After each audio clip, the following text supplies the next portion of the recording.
Alright, match 4, and I'm actually kind of wondering if the Giganta version may actually be better for like a large tournament, because here's the thing actually, I've been noticing in the challenges, Uro decks seem to be overrepresented, and I don't really see many decks like Bogles, for example, you know? So like, that's the thing actually, so I may not, there may be kind of a slightly different meta. Problem is, how do I prepare for the challenges then? Maybe the only way to prepare for the challenges is to play in the challenges. Which is unfortunate because the meta can be shifting quite a bit. Oh, I'm definitely blocking for shizzle.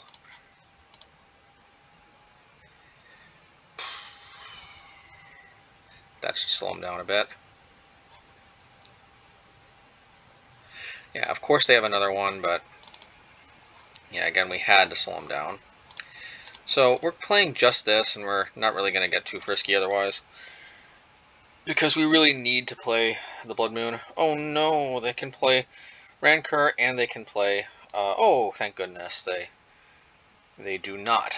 I repeat, they do not go for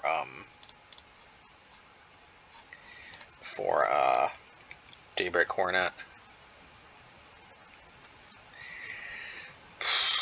And you know what? I'm going to block again.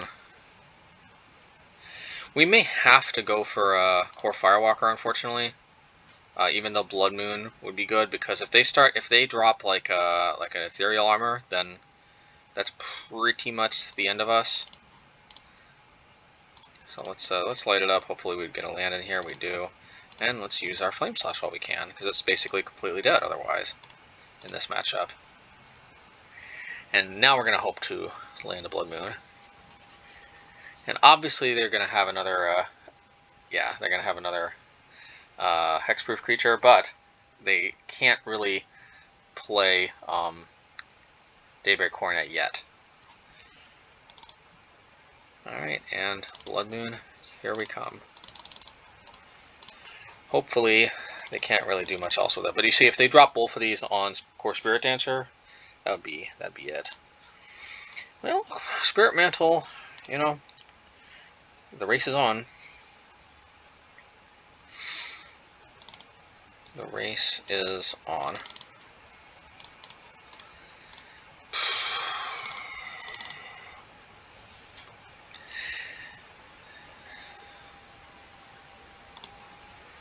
Okay, well, I don't think they can play any spells yet.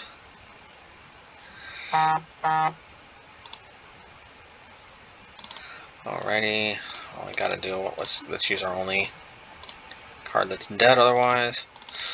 Man, they might win this race. We gotta drop Obosh next turn, or I think we're not coming back from this race.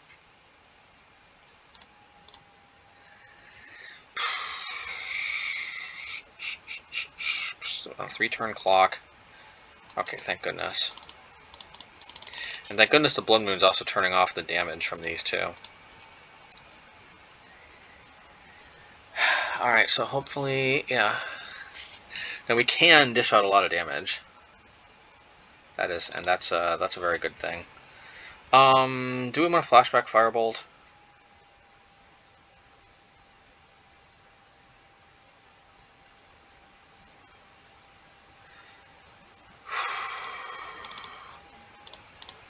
Yeah, because if we draw like a Swiftspear, we want to be able to maximize damage. I'm not sure if we actually have the win next turn, because they go to 19, and then we go 4, 8. 4, 8, 14, plus 6, that's 18. Close, we need one more break. Yes, I think we got it. I think we, yeah, we actually raced. That's the power of Obosh. You know, it is the power of Obosh, but, like, at the same time... Actually, yeah, let's do this on their turn, just on the off chance somehow.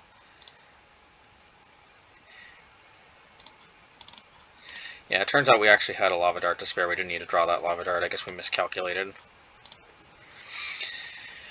Only thing, though, is, again, I just wonder if this is not representative. Because, like, we dropped that Uro game, so, like, we could go 4-1.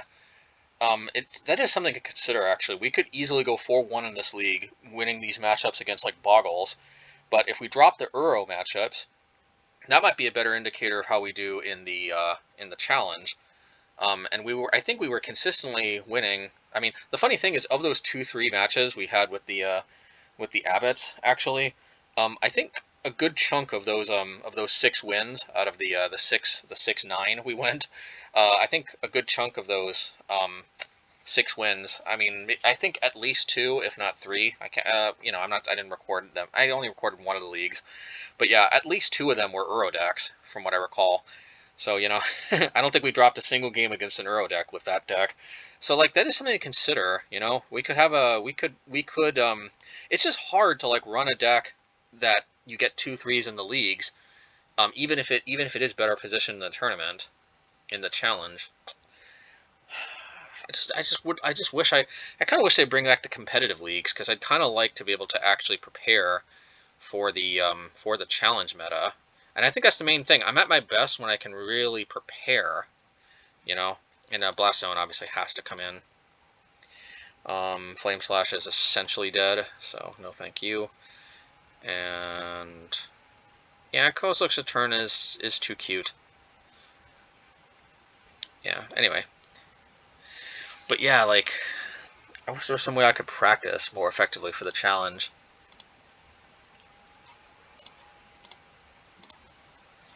Because there may be a slightly different meta.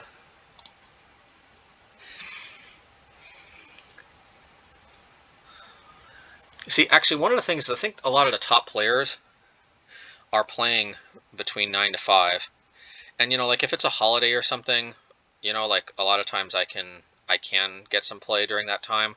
But otherwise, I do have a job, so, like, so actually that's the thing. The prime time to actually get good practice against other top players might be 9 to 5, because I think that's when a lot of people are streaming, a lot of the MTGO grinders.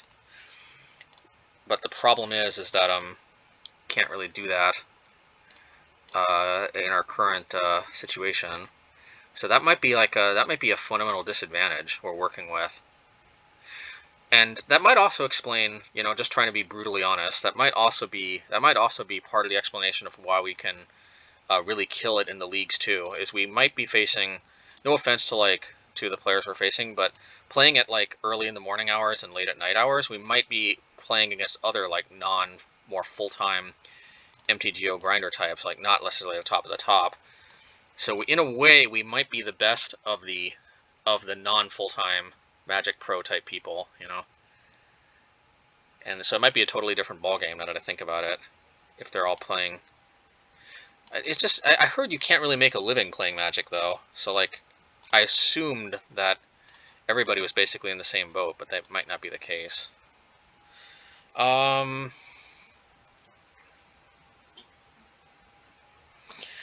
mean, I could try to go for, like, damaging a bunch of my creatures, but I think at that point it's better for me to just land a Bonecrusher.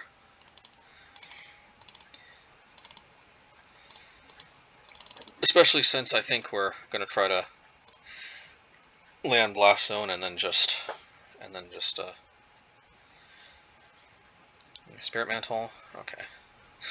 That's not what we wanted to see, actually, because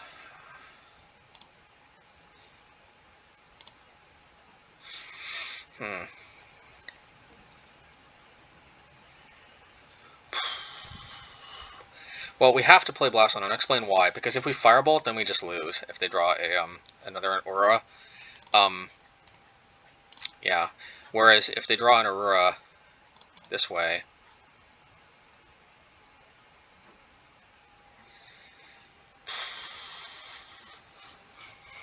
yeah. Whereas if we draw an Aurora this way, then we don't necessarily die. It's not ideal, but we don't just die.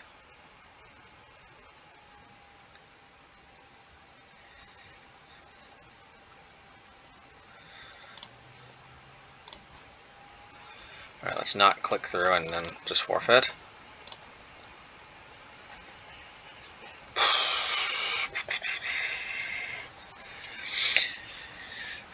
They should give some serious consideration to maybe putting this on the core Firewalker.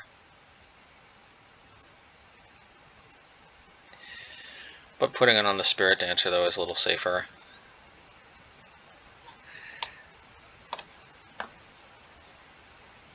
Yeah, they put it on that. It's a little safer, but I can also block it. New Ethereal Armor would be pretty bad. Called it. Sucks to be right sometimes. Alright, so let's see here.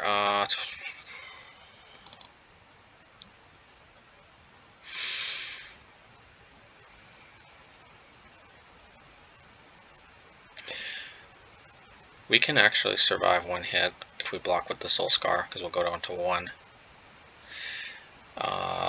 We might have to play for that. Ideally, actually, we want to land an Obosh, because then we can double block, and they can only kill 1, and then the other will kill it off.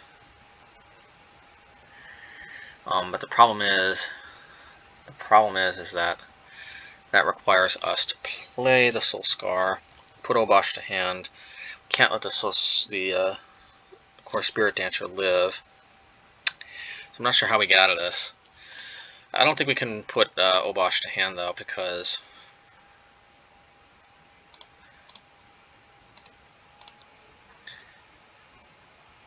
I think we have to go to 1, and I think we have to, I mean, you know, hey, we are chipping away at their life. I'm going to go down to 7. Hopefully they draw nothing. Actually, now that I think about it, maybe we should have been playing the Obosh plan, because once again, if they draw anything, then we lose, basically. Okay, alright.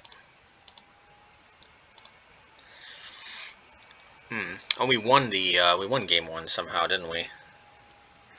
Yeah, we did. I remember we just barely raced. All right, well, that was a disappointing loss in game 2, where we should have been more favored with the blast zones, but so it goes. No blast zone, no blood moon, no real path to victory. Now here we go.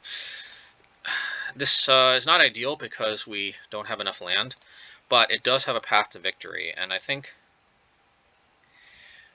we're gonna put Lava Dart to the bottom. I mean, Lava Dart can be good because it can help us push through damage, but it also doesn't cleanly deal with Core Spirit Dancer. So, yeah, basically we're gonna play Soul Scar, and yeah, because the path to victory here, like, is draw lands, you know, and I think that's significantly better than the last hand. Well, you know, here's one part of the mission already accomplished. I highly doubt they'll block, so there's a pretty decent chance we can accomplish our mission here. Alright, mission accomplished. I mean, it kind of sucks to lose Lava Dart, but I think if we can land Blood Moon for profit, I think we can afford to lose the Lava Dart. And we do need a race, though, make no mistake about that.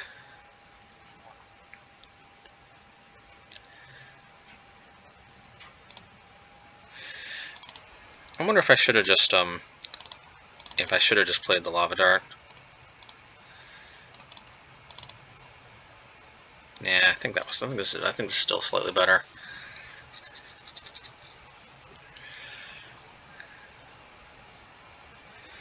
And I think we're winning this race.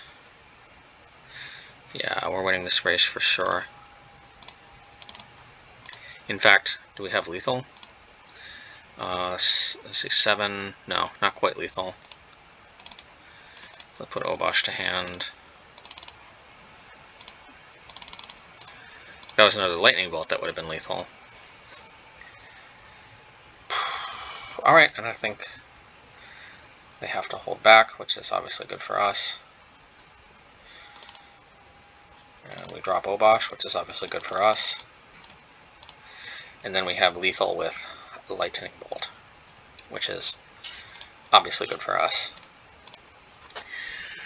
And hopefully we take a win. Ooh, so they might have the answer to Obosh. Well, looks like not. I don't think that's going to cut it. So I think... So we have to play a Force of Negation. Well, we had lethal even if they can somehow deal with Obosh. Alright, so we win our completely representative, meta like defining deck, Bogles. No offense to the opponent, but like that is just something to consider. Like, I guess we haven't really been thinking about this. We assume the leagues are like representative of the online meta, but they are of the online league meta, but the online league meta may not be the same as the online challenge meta. I mean, feels good to win against Bogles, but maybe this doesn't give us an idea of how well positioned we are in the challenge. Well,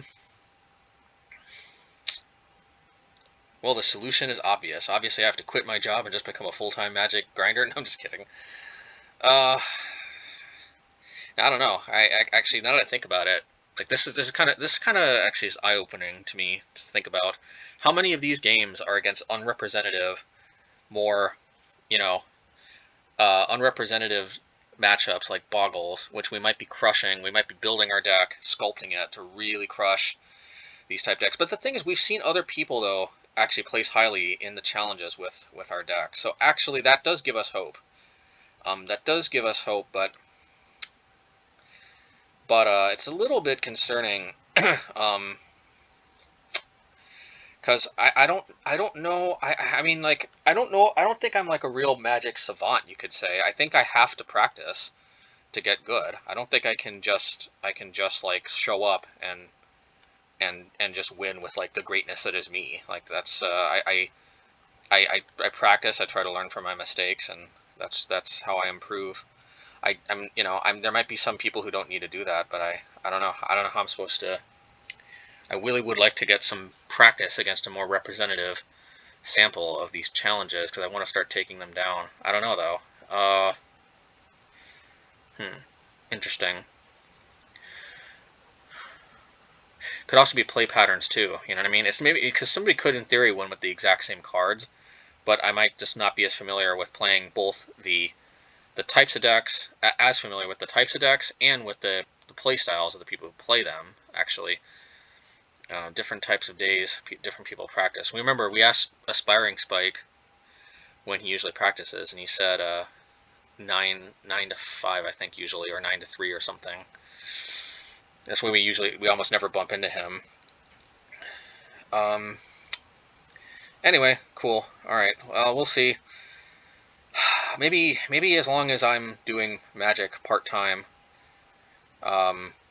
maybe I just have to accept that I may never be a true challenge grinder, and maybe that's okay actually.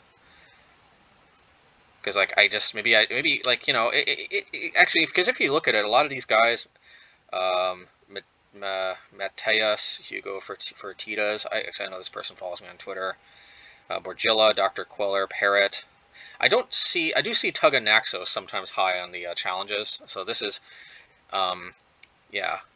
But like a lot of these players, and here's Aspiring Spike. We usually see him doing well on the challenges. So like there is some overlap, but actually, if you do notice, a lot of the top players, a lot of the people at the top of the leaderboard in the leagues are not necessarily the players we're seeing consistently top in the challenges. And I know the theory is one theory people have is that these players are playing faster decks, and to some extent that's true for Dr. Queller and me, because Dr. Queller plays Spirits, a bit of a faster deck.